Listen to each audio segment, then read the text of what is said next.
नमस्कार दोस्तों, education brain YouTube channel में आपका स्वागत है। आज हम अर्थमेटिक के जो टॉप 5 क्वेश्चनों की सीरीज चल रहे थे उसी के दूसरे पार्ट में हम कुछ 5 क्वेश्चनों को और करेंगे अर्थमेटिक के। तो आप इन क्वेश्चनों को ध्यान से देखें। क्वेश्चन बहुत ही अच्छे लेवल के हैं, इसलिए आप वीडियो के साथ बने रहें। क्वेश्चन दिया है कि एक फल विक्रेता ग्राहक को अपने पास मौजूद कुल संतरों में से 45% और एक संतरा बेचता है। ठीक है, उसके बाद दिया फिर वह शेष संतरों के 20% और 2 संतरों को दूसरे ग्राहक को बेचता है। और उसके बाद आपको दिया कि फिर वह बचे हुए संतरों का 90% तीसरे ग्राहक को बेचता है। अभी भी उसके 5 संतरे शेष बचते हैं। तो आपको ये बताना है कि फल विक्रेता के पास आरंभ में कितने संतरे थे। तो आप क्वेश्चन समझे होंगे कि पहले वो 45% बेचता, फिर 20% बेचता और फिर वो 90% बेचता और उसके बाद में 5 संतरे शेष बचते। अगर ऐसा प्रश्न में दिया होता तो बड़ी आसानी से हल हो जाता, लेकिन प्रश्न में ये दिया है कि 45% के साथ वो एक बेचता है एक्स्ट्रा, और उसके बाद 20% के साथ जो शेष संतरे बचे उसमें से 2 संतरे एक्स्ट्रा बेचता है और आखिरी में वो 90% बेचता है। तो और उसके पास जो शेष संतरे बचते हैं वो 5 संतरे हैं। तो आपको ये बताना है कि उसके पास आरंभ में कितने संतरे थे। तो आप इस प्रश्न को बेसिक से भी बड़ी आसानी से कर सकते हैं, मतलब उसमें भी थोड़ा टाइम तो लगेगा, लेकिन बेसिक से भी कर सकते हैं आप इस क्वेश्चन को। लेकिन मैं एक टेक्निक बता रहा हूँ, उसको आप देखें ध्यान से। यहाँ पर टेक्निक ये है कि आपको इस प्रकार विचार करना है कि जो शेष संतरे बचे हैं हम उस पर देखते हैं। अब यहाँ पर ध्यान दें कि उसने 90% तीसरे ग्राहक को बेचे, तो उसके पास जो शेष संतरे बचे 5 बचे। ठीक है, तो आप यहाँ पर ध्यान दें कि 90% बेचने के बाद उसके पास शेष कितने बचने चाहिए थे? 10% बचने चाहिए। तो 10% मतलब उसके पास 5 बचे, मतलब जो 10% है वही 5 है। तो हम यहाँ पर जो दूसरे ग्राहक को बेचे हैं उसके पास जो शेष संतरे बचे हैं, दूसरे ग्राहक को बेचने के बाद उसके पास जो शेष संतरे बचेंगे वो निकाल सकते हैं। यहाँ से कैसे निकाल सकते हैं कि तीसरे ग्राहक को उसने 90% बेचे शेष के, और उसने 90% बेचने के बाद उसके पास 5 संतरे और बचे। तो इसका मतलब 10% क्या है? 5 संतरों के बराबर है। तो यहाँ पर आप ध्यान दें कि उस पास जो 10% संतरे बचे हैं वो क्या है? 5 संतरों के बराबर। कितने? 5 संतरों के बराबर। तो 10% अगर 5 संतरे हैं तो 100% आप इसमें निकालेंगे यहाँ से। तो 100% आपने निकाल लिया, उसके पास मतलब 50 संतरे कुल बचे होंगे। कब बचे होंगे? 90% नहीं बेचे थे उसने जब उसके पास 50 संतरे बचे होंगे। मतलब उसने 20% और 2 संतरे बेचे होंगे, उसके बाद उसके पास 50 संतरे बचे होंगे। फिर उस 50 संतरों का उसने 90% बेचा होगा। तो 50 का 90% होता है आपका 45। तो 45 50 में से बेचे होंगे जब उसके पास 5 संतरे बचे होंगे। तो हमने क्या निकाल लिया कि उसने दूसरे ग्राहक को जब बेचे थे उसके बाद उसके पास 50 संतरे बचे होंगे। तो दूसरे ग्राहक को उसने कितने बेचे थे हम उस पर ध्यान देते हैं। तो दूसरे ग्राहक को उसने 20% संतरे बेचे थे और 2 संतरे और एक्स्ट्रा बेचे थे, तब उसके पास कितने बचे थे? 50 बचे थे। तो अब हम यहाँ पर इस तरीके से सोचेंगे कि उसने 20% ही संतरे बेचे थे, 2 संतरे उसने नहीं बेचे थे। तो उसके पास 50 संतरे बचे। अगर 50 संतरे बचे और 2 संतरे उसने नहीं बेचे तो 2 संतरे और इसमें जुड़ जाएंगे, मतलब उसके पास कुल 52 संतरे बचे। 52 संतरे कब बचे? जब उसने 20% बेचे, 2 संतरे नहीं बेचे। तो ठीक है, बात समझ गए। उसने 20% बेचे, 2 संतरे नहीं बेचे, 2 हमने यहाँ पर जोड़ दिया तो उसके पास 52 संतरे बचे। अब यहाँ पर ध्यान दें कि 20% उसने बेचे होंगे तो उसके पास बचे कितने होंगे? उसके पास बचे होंगे 80%। तो यहाँ पर ध्यान दें कि 80% यहाँ पर क्या है? 52 है। तो 80% कब बचे होंगे? 80% जब बचे होंगे उसके पास जब उसने 45% और 1 संतरा बेचा होगा पहले ग्राहक को। तो यहाँ पर ध्यान दें कि ये वास्तव में क्या है? 80% है। तो हम इसका 100% निकाल लेते हैं। तो 80% है तो 80% की फ्रिक्शन वैल्यू कितनी होती है? 4/5। कितनी फ्रिक्शन वैल्यू होती? 4/5। तो अगर ये 80% है तो इसका अगर आप 100% निकालेंगे तो इसमें आप 5/4 से गुणा कर देंगे। तो 5/4 से आप इसमें गुणा करेंगे तो आपका 100% निकल आएगा। ये 100% का मतलब क्या है? ये 100% का मतलब ये है कि जब उसने पहले ग्राहक को 45% और 1 संतरा बेचा होगा, जब उसके बाद उसके पास इतने संतरे बचे होंगे। इस 100% का मतलब ये है। तो 5/4 मतलब आप इसको 4 से काट दीजिए। 4 से आप इसको काटेंगे तो ये 13 बार कटेगा। तो 13 × 5 बचा। तो मतलब उसके पास 45% और 1 संतरा बेचा था। 45% पहले ग्राहक को और 1 संतरा बेचा था जब उसके पास 65 बचे थे। ठीक है, अब यहाँ पर ध्यान दें कि 45% और 1 संतरा बेचा था जब उसके पास 65 बचे थे। यदि केवल 45% ही बेचता, 1 संतरा ना बेचता, तो यहाँ पर 65 की जगह उसके पास एक संतरा एक्स्ट्रा और बच जाता, मतलब उसके पास 66 संतरे बचते। कब बचते? जब 45% ही संतरे बेचता, 1% नहीं बेचता।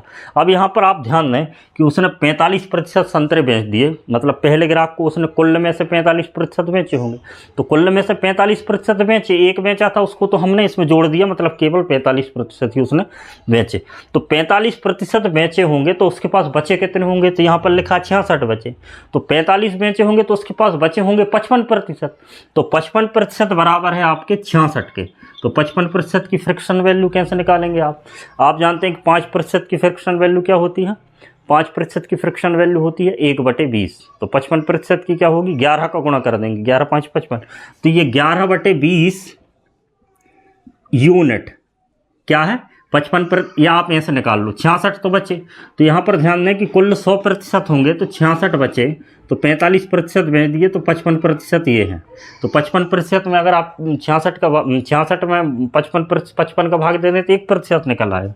हमको चाहिए 100%, आप इसमें 100 से गुणा कर दीजिए, आपके पास कुल संतरे आ जाएंगे। तो यहाँ पर ध्यान दें तो 11 5 55, 11 6 66, 5 से ये आपका 20 बार, तो 6 × 20, तो 120 संतरे उसके पास प्रारंभ में थे जब उसके पास 5 संतरे बचे होंगे। तो आप इस क्वेश्चन को इस प्रकार से कर सकते हैं। तो आपको उम्मीद है कि क्वेश्चन समझ में आया होगा। हमने टेक्निक क्या इस्तेमाल की, एक बार आप और सुन लें कि उसके पास लास्ट में 5 संतरे बचे थे। क्या बचे थे? लास्ट में उसके पास 5 संतरे बचे थे। 5 संतरे कब बचे थे? जब उसने तीसरे ग्राहक को 90% उसने बेच दिया था। तीसरे ग्राहक को क्या किया था? 90% बेच दिया था, तो उसके पास 5 संतरे बचे थे। तो हम निकाल लेते हैं कि 5 संतरे बचे थे, मतलब उसके पास 10% संतरे बचना चाहिए थी। तो हमने 10% मतलब 5 हो गया, 10% बराबर हमने 5 संतरे मान लिए। हमने उसका 100% निकाल लिया, तो 50 संतरे बचे उसके पास। कितने बचे? 50 कब बचे? जब उसने तीसरे ग्राहक को नहीं बेचा था। तो तीसरे ग्राहक को नहीं बेचा था, तो अब कब बचे? जब उसने तीसरे ग्राहक को नहीं बेचा था और दूसरे ग्राहक को बेचने के बाद उसके पास 50 संतरे बचे। ठीक है, तो दूसरे ग्राहक को उसने कितना बेचा था, हम उस पर ध्यान देते हैं। दूसरे ग्राहक को उसने 20% और 2 संतरे बेचे थे। तो हमने ऐसे मान लिया कि 20% उसने संतरे बेचे थे, 2 नहीं बेचे थे।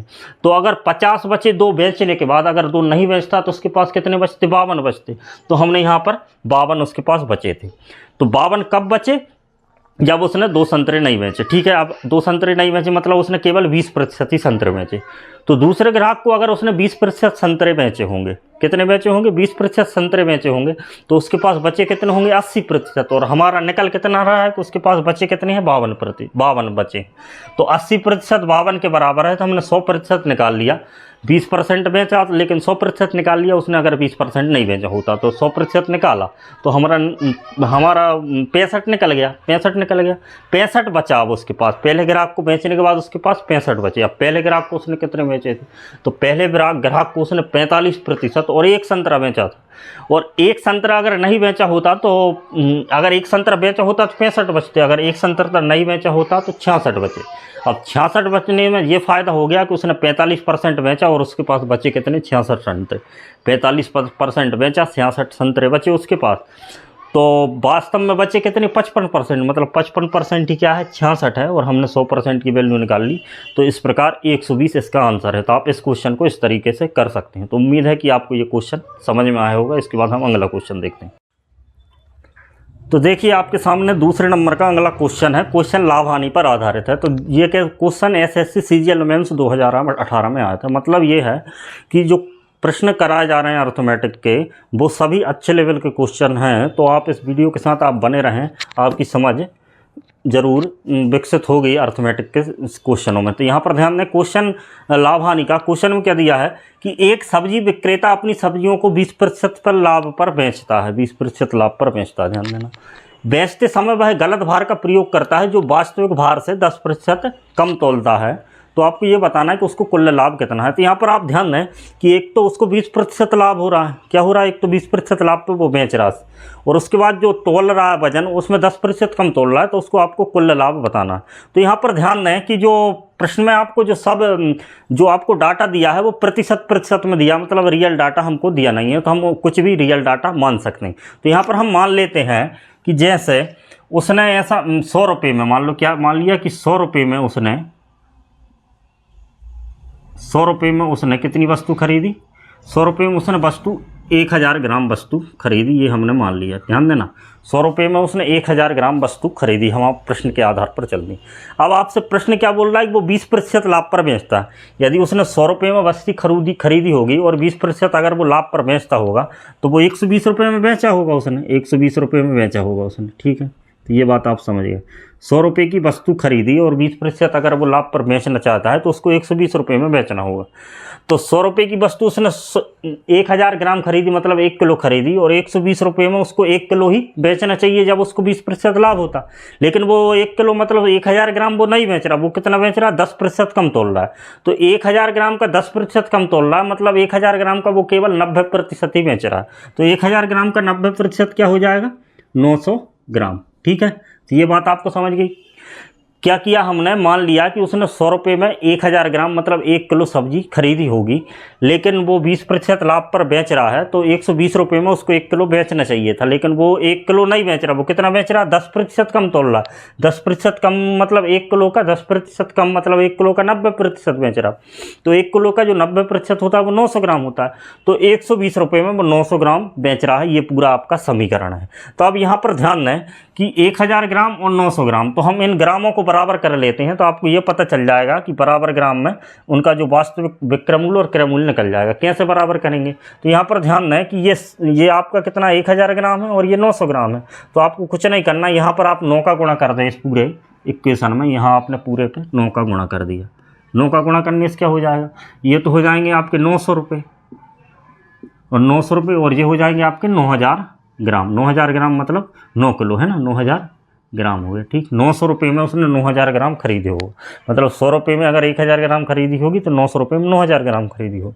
अब यहाँ पर आपको क्या करना है, अब यहाँ पर आपको ये 10 से गुणा कर देंगे। यहाँ पर अगर आप 10 से गुणा कर देंगे तो ये भी आपका 9000 ग्राम हो जाएगा। क्या हो जाएगा, 9000 ग्राम। तो 10 से यहाँ भी गुणा करना पड़ेगा, तो ये हो जाएगा आपका 1200 रुपये। तो बात समझ रहे हैं आप। हमने क्या किया, इन ग्रामों को बराबर कर लिया। यहाँ पर 9 का गुणा कर दिया, यहाँ पर 10 से कर दिया, तो ये 9,000 ग्राम हो गए। मतलब 900 रुपये में उसने 9000 ग्राम खरीदी और 1200 रुपये में उसने 9000 ग्राम बेची। तो यहाँ पर वस्तु की मात्रा तो बराबर हो गई, मतलब ये आपका क्रय कॉस्ट प्राइस आ गया और ये आपका सेलिंग प्राइस आएगा। मतलब 900 ग्राम उसने खरीदी और बेची, तो 900 रुपये में उसने खरीदी और 1200 में बेची, ठीक है। कितनी, 900 में उसने खरीदी और 1200 में उसने बेच दी, ठीक है। अब इसको काट दो, इनका रेशियो निकाल लेते हैं। तो 2 0 से 2 0, तीतर का 9 और 3 चौके 12। तो ये आपकी कॉस्ट प्राइस है और ये सेलिंग प्राइस, मतलब 3 की वस्तु उसने खरीदी और 4 में उसने बेची। तो 3 की वस्तु खरीदी और 4 में बेची, तो लाभ कितने का हुआ, 1 का। तो 1/3।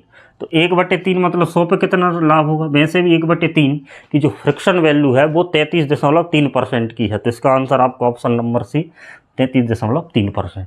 तो प्रश्न आपको समझ में आया होगा, है ना। क्वेश्चन में 2 तरीके से वो लाभ कमा रहा है, एक तो 20% लाभ कमा रहा है और कम तोलने के बाद 10% कम तोलने के पास 10% कम तोलने के बाद वो ये वाला लाभ कमा रहा। तो दोनों मिलाकर कुल लाभ उसने कितने कमाए, 33.3%।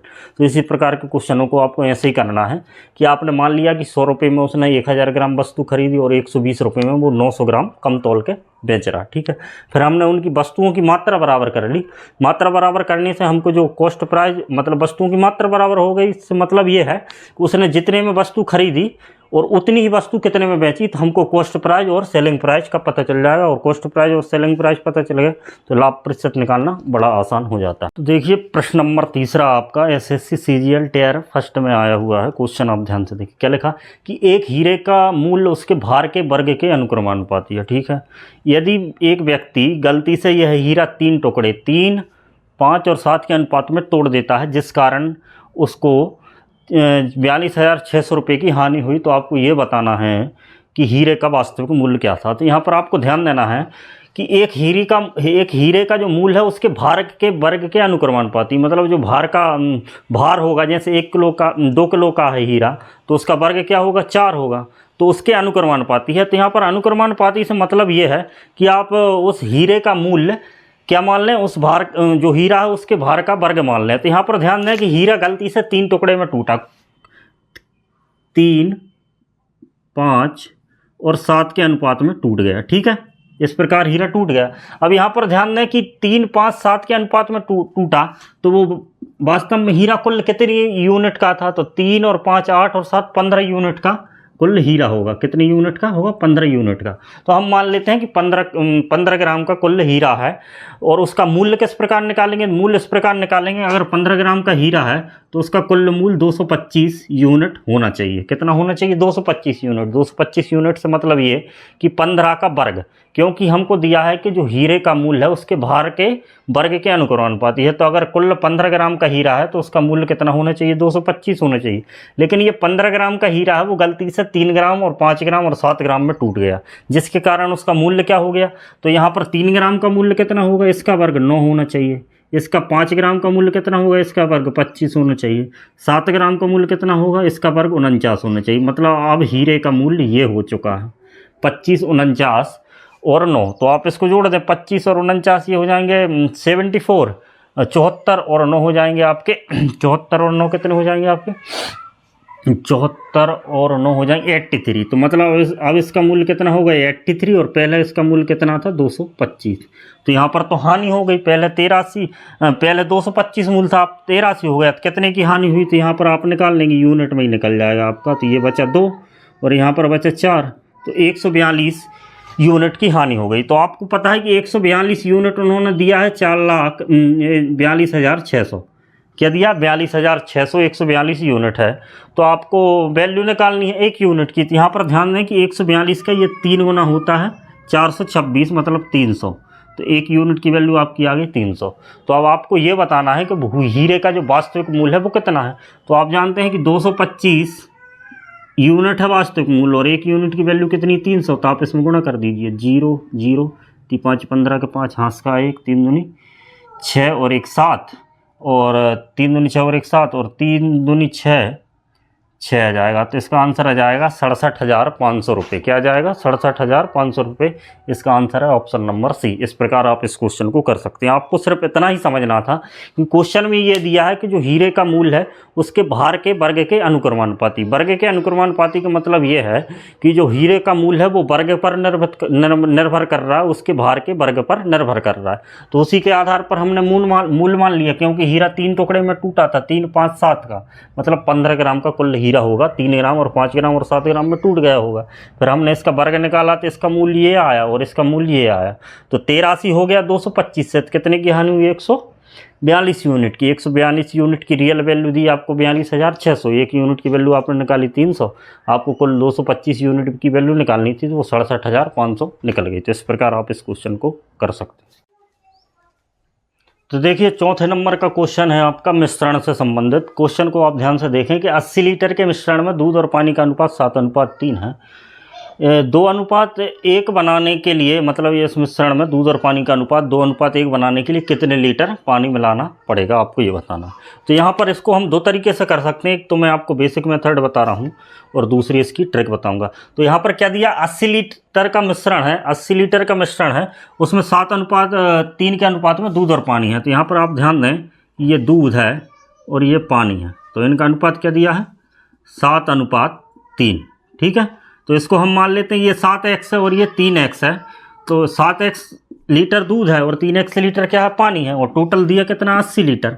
तो 80 लीटर 7x और 3x हो गया 10x। तो x बराबर हो गया 80/10। तो x बराबर आपका 8 लीटर आ चुका है। ठीक है, तो x बराबर 8 लीटर है, तो आपका 7x क्या दूध है, मतलब 56 लीटर क्या होगा दूध, और 3x पानी, मतलब 24 लीटर पानी होगा। अब प्रश्न में आपको ये दिया है, ये बेसिक मेथड्स बता रहा हूँ। प्रश्न में आपको ये दिया है कि कितने लीटर पानी मिलाना है। तो कितने लीटर पानी, मतलब ये तो दूध है, ये पानी है, तो हम मान लेते हैं a लीटर इसमें पानी मिला रहे हैं।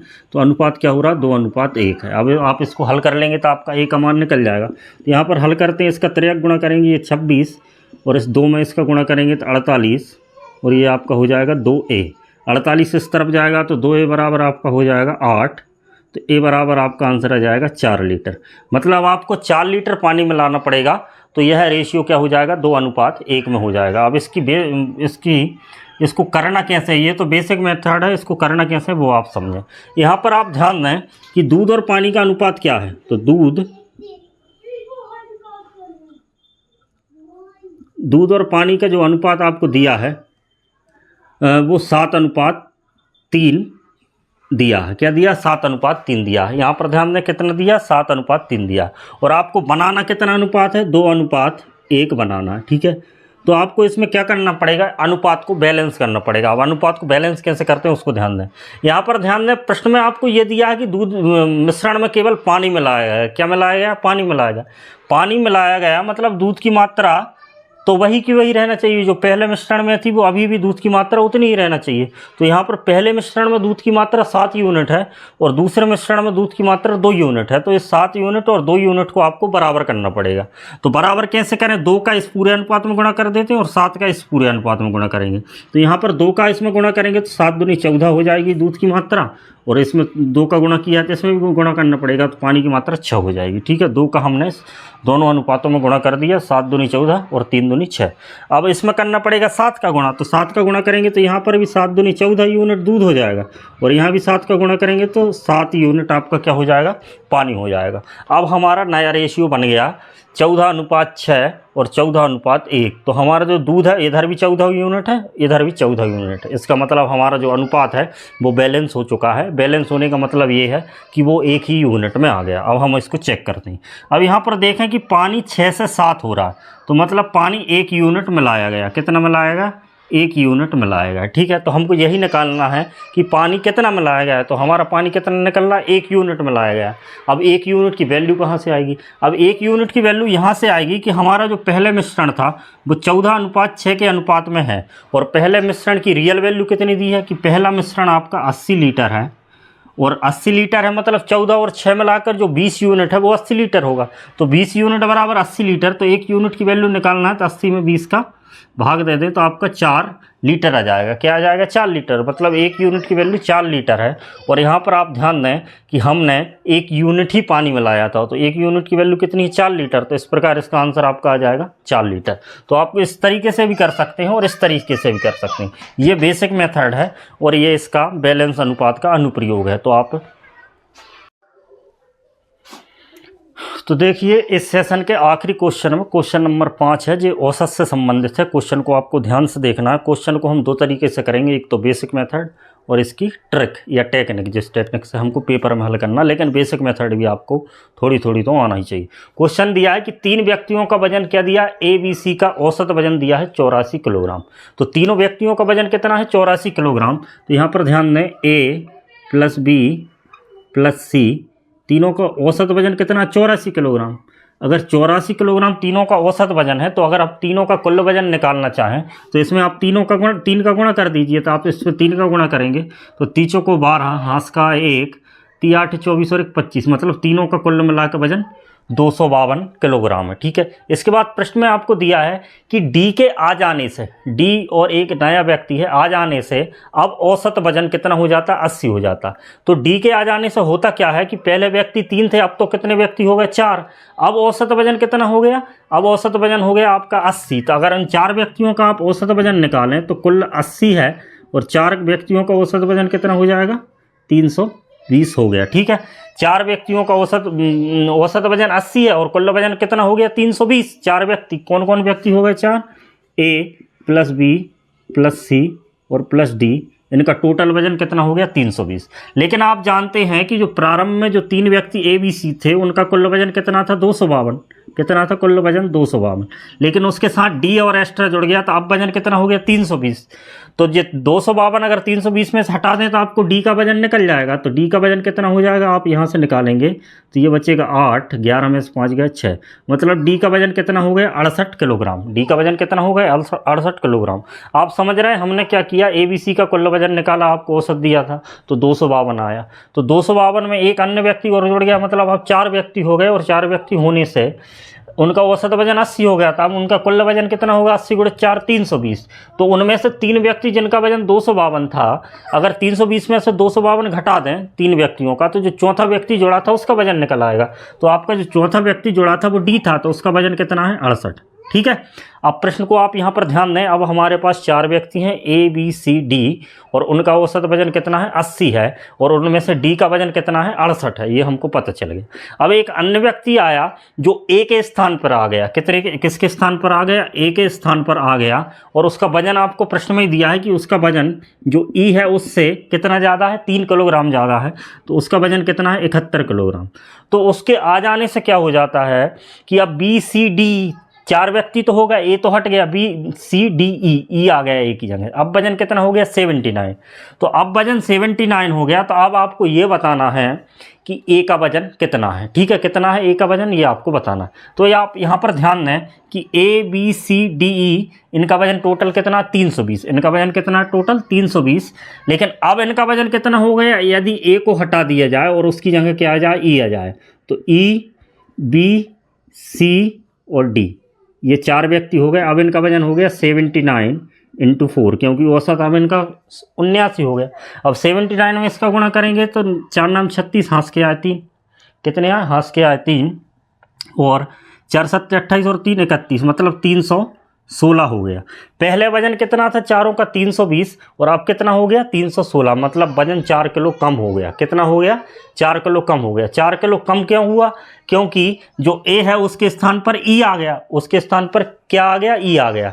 तो वास्तव में हम ये समझें इससे कि अगर 4 किलो वजन कम हो गया तो जो E का वजन है वो A से 4 किलो कम होगा, इसलिए वजन 4 किलो कम हुआ। तो E का वजन कितना है 71, तो A का वजन क्या हो जाएगा 4 किलो कम है E का वजन इससे A से, तो इसका हो जाएगा 75, इससे 4 ज़्यादा, ठीक है। तो ये बेसिक मेथड ही, इससे हमने A का वजन निकाल लिया। क्या किया, तीनों का टोटल वजन निकाला, फिर चौथा व्यक्ति आया उसका भी हमने वजन निकाला, फिर उस चौथे व्यक्ति के साथ ये जुड़ गया। फिर क्या हुआ, E एक नया व्यक्ति आया जिसका वजन जो D आया था उससे 3 किलो ज़्यादा था, तो उसका वजन निकाल लिया। तो इस प्रकार आप इस तरीके से A का वजन निकाल सकते हैं। अब इसका एक दूसरा तरीका है जो कि इसका मेन मेथड है, वो हम समझते हैं। अब हम देखिए, ये तो रही इसकी बेसिक मेथड, हम इसको ट्रिक से करते हैं। ट्रिक से कैसे करते हैं, आप प्रश्न को एक और बार पढ़ें। प्रश्न में क्या दिया है कि 3 व्यक्ति जिनका औसत वजन 84 किलोग्राम है, एक चौथे व्यक्ति D के आ जाने से इनका औसत वजन 80 किलोग्राम हो जाता है। तो 3 व्यक्ति जिनका वजन कितना है 84 किलोग्राम है और एक अन्य व्यक्ति और आ जाता है, तो कुल मिलाकर इनका औसत वजन कितना हो जाता है 80 किलोग्राम हो जाता है, मतलब औसत 4 कम हो जाता है। तो यहाँ पर आप ध्यान दें कि 3 व्यक्तियों का औसत 84 किलोग्राम है, मतलब हम ऐसा मान सकते हैं कि प्रत्येक व्यक्ति का वजन कितना है 84। लेकिन D के आ जाने से प्रत्येक व्यक्ति का वजन कितना 4 कम हो गया। तो 4 व्यक्ति हो गए और प्रत्येक व्यक्ति का वजन कितना कम हो गया 4 कम हो गया। इसका मतलब कुल 16 वजन कम हुआ, मतलब कुल जो योग है उसमें 16 वजन कम हुआ। ये 16 वजन किस लिए कम हुआ, क्योंकि D आ गया। तो इसका मतलब ये है कि जो D है वो संपूर्ण औसत, मतलब जो पहले का औसत था उससे 16 कम लेके आया होगा, इसलिए उनका वजन कितना कम हो गया 16 कम हो गया। तो इसका मतलब जो D का वजन है वो ये है। तो D का वजन यहाँ पर हम निकालेंगे तो 14 में 6 गया 8 और यहाँ पर 7 बचे, 7 में से 1 गया तो 68। तो इस प्रकार D का वजन कितना है 68 किलोग्राम। बात आप समझ रहे होंगे कि 84 उनका वजन था, एक अन्य व्यक्ति के कारण उनका वजन 4 औसत कम हो गया, कितना 4। तो मतलब वो औसत से कितना कम लेके आया होगा, 84 औसत था तो 4 लोगों का कम हुआ, मतलब 16 कम लेके आया होगा। तो इस प्रकार D का जो वजन है वो 68 है। अब प्रश्न में आपको दिया है, अब प्रश्न में हम कहाँ तक पहुँच गए कि A B C D 4 का औसत 80 किलोग्राम। अब आप आगे देखें, आगे क्या दिया है कि जो D है वो 68 है, एक E और अन्य व्यक्ति है वो इससे 3 किलो ज़्यादा, मतलब 71 किलो का E है, ठीक है। ये बात आप समझ गए। E आ जाता है किसके स्थान पर आ जाता है, A के स्थान पर E आ जाता है। तो अब आपके पास 4 व्यक्ति बचे, B C D E, A यहाँ से हट गया, A हट गया, ठीक है। तो A के हट जाने से और E के आ जाने से पहले औसत कितना था 80 था, अब कितना हो गया 79 हो गया, मतलब औसत कम हो गया। कितना कम हो गया, 1 कम हो गया। 1 कम हो गया कितने व्यक्तियों का, 4 व्यक्तियों का कम हो गया। कितना कम हो गया, 1 कम हो गया और प्रत्येक का 1 कम हुआ है। औसत मतलब प्रत्येक व्यक्ति का 1 कम हुआ, तो 1 कम मतलब 4 व्यक्तियों का कुल वजन कितना कम हुआ 4 किलोग्राम कम हुआ। 4 किलोग्राम कम क्या हुआ, क्योंकि 71 किलोग्राम का एक व्यक्ति A के स्थान पर आ गया। तो A का वजन कितना हमको ये बताना है। तो इसका मतलब जो A का वजन होगा वो इससे 4 किलोग्राम कम लेके आया होगा, क्योंकि औसत प्रत्येक का 1 कम हुआ। तो जो 71 किलोग्राम है वो 4 किलोग्राम कम है किससे, A से। तो A का वजन इससे 4 किलोग्राम ज़्यादा होगा।